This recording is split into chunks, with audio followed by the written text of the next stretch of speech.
सहनावतु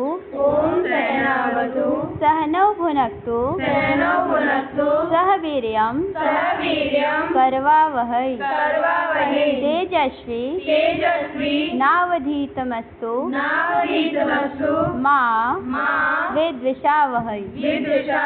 ओम शांति शांति शांति। लंबी गहरी सांस लो।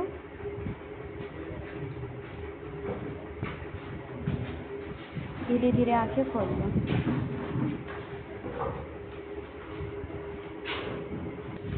इति प्रगल्भं पुरुषाधिराजो मृगाधिराजस्य वचो निशम्य। इति प्रगल्भं पुरुषाधिराजो मृगाधिराजस्य वचो निशम्य। प्रत्याहतस्त्रो गिरिश प्रभावात् आत्मन्यवज्ञां शिथिले चकार।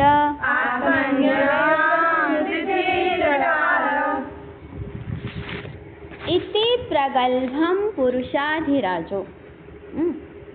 कह रहे हैं प्रगल्भम। प्रगल्भम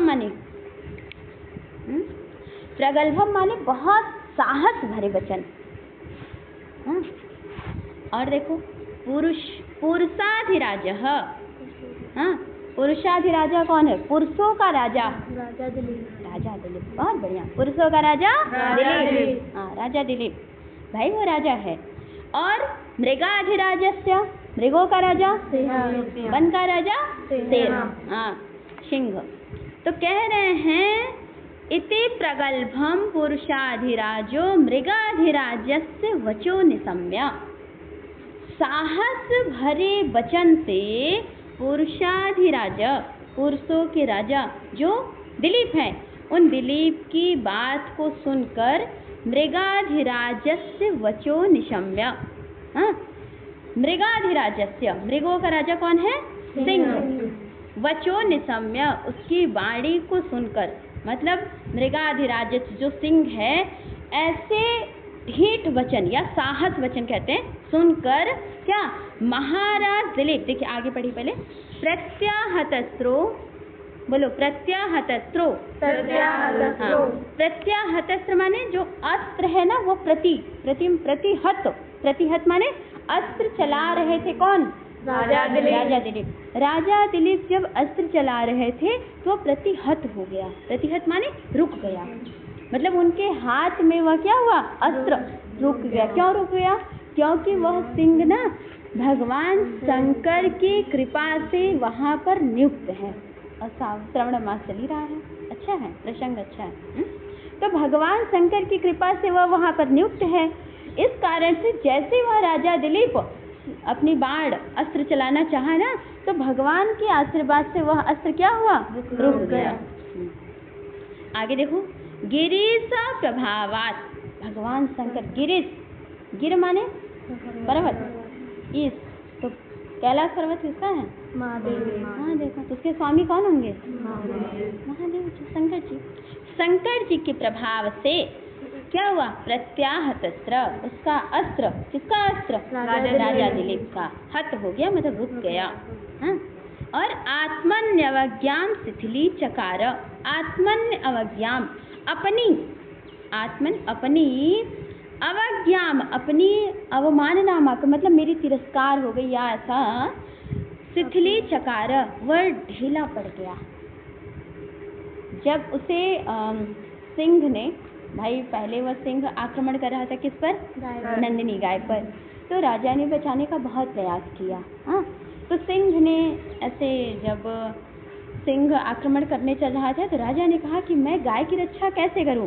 राजा का सर्वोपरि कर्तव्य है कि जो वस्तु क्या मतलब एक गौ गाय, उसे उनके गुरु, किसने दिया था, गुरु का नाम वशिष्ठ गुरु जी ने गाय को दिया। तो गाय की रक्षा करना राजा दिलीप का, वो भी राजा है या कोई भी सामान्य व्यक्ति भी अगर किसी को कोई वस्तु देता है धरोहर रूप में, धरोहर मतलब कि हमने दिया है इसकी रक्षा आप करना, तो वह गाय की रक्षा करना राजा दिलीप का अपना कर्तव्य है। तो वह अपनी जान की बाजी लगाकर भी सिंह की रक्षा करेगा। तो ऐसे हाँ, गाय की रक्षा करेगा राजा दिलीप। उसी प्रकार यह मतलब जब चला रहे थे बाण राजा दिलीप, देखे कि भगवान शंकर का प्रभाव है। भाई क्या कारण है बाण नहीं चल रहा है, तो पता चला भगवान शंकर का प्रभाव है। इस शंकर जी के प्रभाव के कारण वह राजा दिलीप बाण चलाने में असफल रहा, असमर्थ हो गया। पूरा समझ गए? इति प्रगल्भम पुरुषाधिराजो मृगाधिराजस्य वचो निशम्य। इस प्रकार राजा ने जब इस प्रकार सिंह के साहस भरे वचन को, मतलब सिंह ने कहा कि अरे मैं यहाँ ऐसे नहीं आया हूँ, मेरी नियुक्ति तो भगवान शंकर ने की है।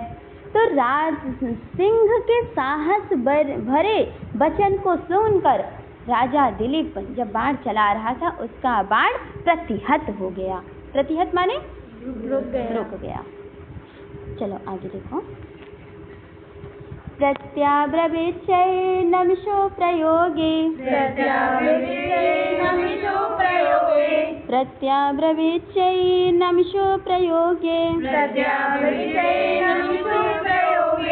तत्पूर्वभंगे वितथ प्रयत्न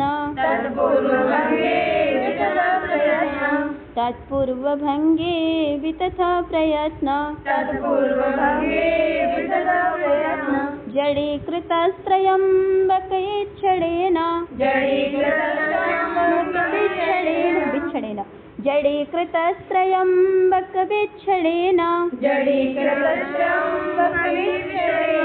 वज्रं मुमोच्छन् इव वज्रपाणि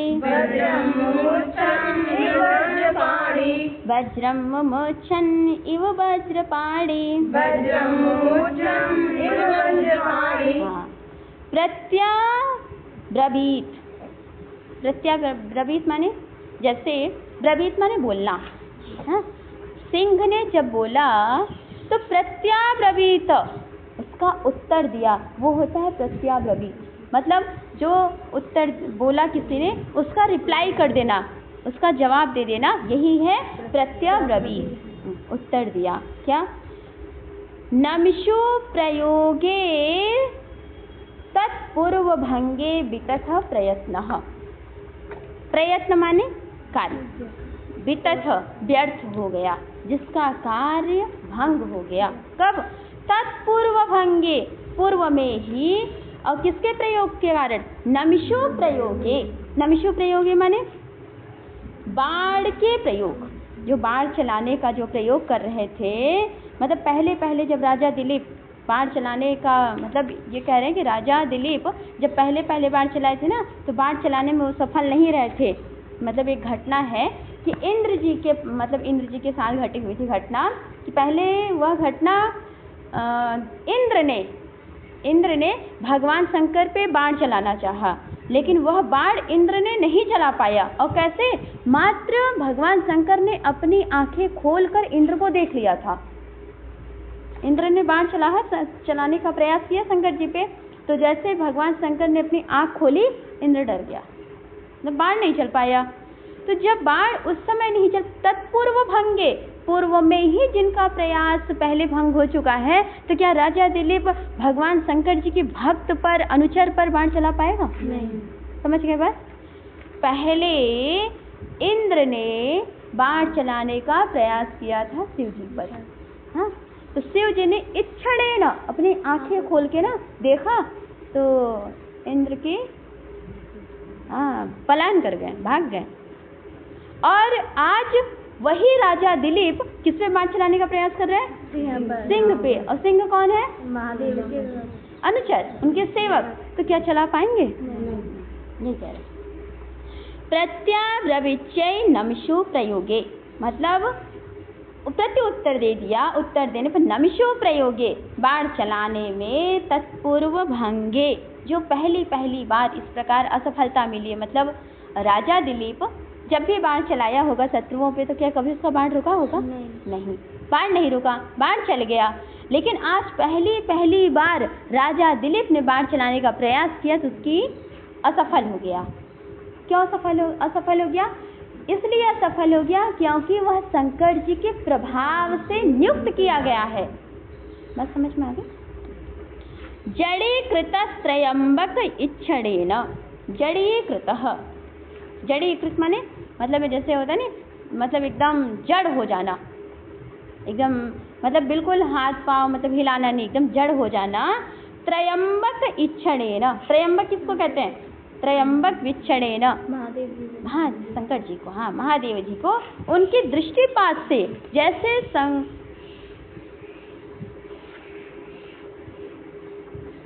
शंकर जी ने क्या किया, जैसे उन पे बाण चलाने का, मतलब शंकर जी के ऊपर इंद्र ने बाण चलाने का प्रयास किया, तो इन शंकर जी ने इंद्र को जैसे देखा, अपनी दृष्टि से देखा, तो क्या हुआ? उनका प्रयत्न, वितथ प्रयत्न, जड़ीकृत त्रयंबक विच्छड़ेन वज्रन मुमोच्छन इव वज्रपाणी। वज्रपाणी किसको कहते हैं? इंद्र को। इंद्र जो है वह मुमुच्छन चलाने का प्रयास किया वज्रम, लेकिन वह कैसे हो गया? जड़ हो गया। समझ? हाँ, स्थिर हो गया, हाँ जड़ हो गया। जैसे इंद्र ने बाण चलाने का प्रयास किया तो भगवान शंकर ने कुछ नहीं, समाधि लगाए थे, समाधि स्थल में बैठे थे और धीरे से बस आंखें खोले, ऐसे देखें तो इंद्र जड़ हो गया। मतलब बाण तो चला ही नहीं, बाण तो छोड़ो, कम से कम राजा दिलीप बाण चला रहा है, उसकी बाण रुक गई थी, लेकिन वहां तो इंद्र ही रुक गए थे। समझ में? चलो पढ़ो। प्रत्याब्रवीच्यै नमिषु प्रयोगे, तत्पूर्व भंगे वितथ प्रयत्न, जड़ीकृतस्त्रयंबक विच्छड़ेन वज्रन् मुमोच्छन् इव वज्रपाणे। आगे। संरुद्ध चेष्टास्य मृगेन्द्र कामम्, संरुद्ध चेष्टास्य मृगेन्द्र कामम्, हास्यं वचस्तदहं विवक्षु, हास्यं वचस्तद अहं विवक्षु, अंतर्गतं प्राणभृतां हि वेद, अंतर्गतं प्राणभृतां हि वेद, सर्वं भवान् भावमतोऽभिधास्ये, सर्वं भवान् भावमतोऽभिधास्ये,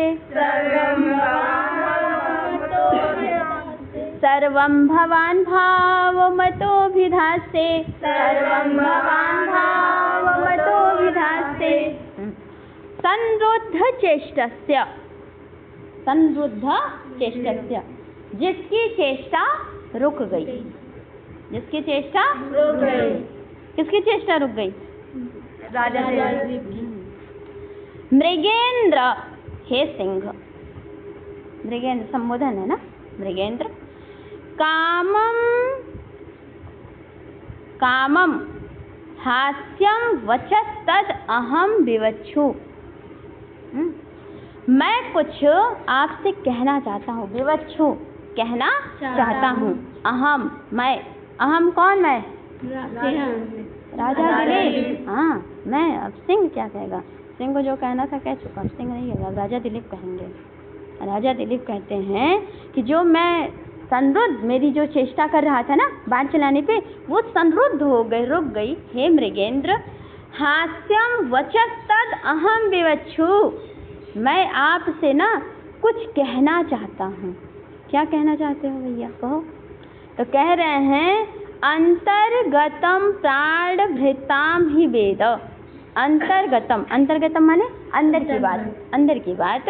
प्राणभृताम, प्राणियों के, ही माने क्योंकि, वेद माने जानते हो, सर्वम माने सब कुछ। आप प्राणियों के अंदर की बात को सब कुछ जानने वाले हो। भाई क्यों नहीं जानेगा? शिव जी का अनुचर है, शिव जी का गण है, हाँ, मतलब उनके समूह में शामिल है, तो जैसे कारण होता है वैसे कार्य होता है। तो वही कह रहे हैं कि सब कुछ आप जानने वाले हो। और सर्वम भवान भाव मतोभिधास्ते, इसलिए भवान आपसे भाव मतो, मेरा भाव है, मैं ऐसा कहना चाहता हूँ, मेरा विचार है, अभिधास्ते अर्थात मैं आपसे कुछ कहूँगा। क्या कहूँगा? ते कह रहे हैं कि हे सिंह, आप क्या हो? आप मृगाधिराज से हो और मैं क्या हूँ? पुरुषाधिराज। आप क्या हो? मृगाधिराज और मैं हूँ पुरुषाधिराज। आप भी राजा और मैं भी राजा। हे सिंह, जो मैं बाढ़ चला रहा था ना, तो बाढ़ चलाने में मेरी गति जो है रुक गई, अवरुद्ध हो गई। भाई समझ, बाधा आ गया। बाधा क्यों आ गया? क्योंकि तुम तो शिव जी के भक्त निकले। क्या निकले? शिव जी के भक्त निकले। तो मैं कुछ आपसे कहूँगा, अहम विवक्षु, तो उसका तुम ना कामम हास्यम, हास्यम माने हंसना मत। जब मैं तुमसे कुछ कह रहा हूँ, भाई ध्यान रखना है, वह राजा दिलीप है, राजा है, और एक सिंह से कुछ कहेगा तो कहीं सिंह हंसने लगे, इसलिए पहले बोल दिया कि मैं तुमसे कुछ कहूँगा, इसलिए बता दिया, पहले हंसना मत। जैसे आप कहते हो ना, मैं तुमसे कुछ बता रही हूँ लेकिन हंसना मत, ऐसे कहते हो ना। अच्छा कुछ कह रही हो, गुस्सा मत होना, ऐसे भी कहते हो। देखो एक बात कह रही हूँ, बात तो है कड़वी है, बुरी लग सकती है, लेकिन बुरा ना लगे, ऐसे कहते हो ना, बुरा ना लगे। हाँ, तो मैं तुमसे कुछ कहूँगा, तुम हंसना मत, तुम हंसना मत। किंतु तुम, एक बात और है, तुम सबके अंदर की बात, अंतर्गतम प्राणभृताम ही वेद, तुम सबके अंदर की बात को जानते हो, इसलिए भगवान आपसे भाव में, तो जो अपने मेरे मन के अंदर की बात है ना, वो मैं आपसे कहूँगा, अपने मन की बात तुमसे कहूँगा। जानता सब है सिर्फ, लेकिन फिर भी, जैसे आप कहते हो ना, मम्मी जानते तो हो लेकिन फिर भी एक बात कह रही हूँ, ऐसे कहते हो ना। हाँ, तो आप जानते तो सभी मनुष्यों के अंदर की बात तो आप जानते हैं, लेकिन फिर भी मैं आपसे कुछ कहना चाहता हूँ, और कहूँगा तो एक शर्त पे कहूँगा, हंसोगे नहीं तब। अगर तुम्हें हंसना है तो बता दो भैया, हम ना कहें तुमसे। हाँ, आप अपने फ्रेंड से कुछ कहते हो तो क्या कहोगे? किसी से कहना मत तब कहूँ, अगर किसी से कहना है तो बता दो पहले, कुछ नहीं कहूँगी, ऐसे कहते हैं। समझ में आ गया? एक बार पढ़ लो। संरोध चेष्टा मृगेन्द्र कामम, हास्यम वचस्तद अहम विवक्षो,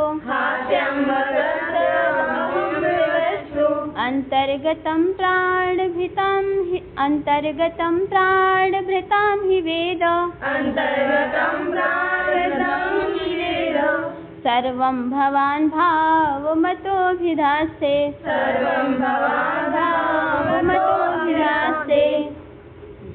पढ़ो। मान्य समेय स्थावर जंगमानां, हाँ ऐसा करें। ठीक है, आज के लिए इतना ही करते हैं। तो आप सभी इस तीनों श्लोक को अच्छे से रिवीजन करके आएंगे। धन्यवाद।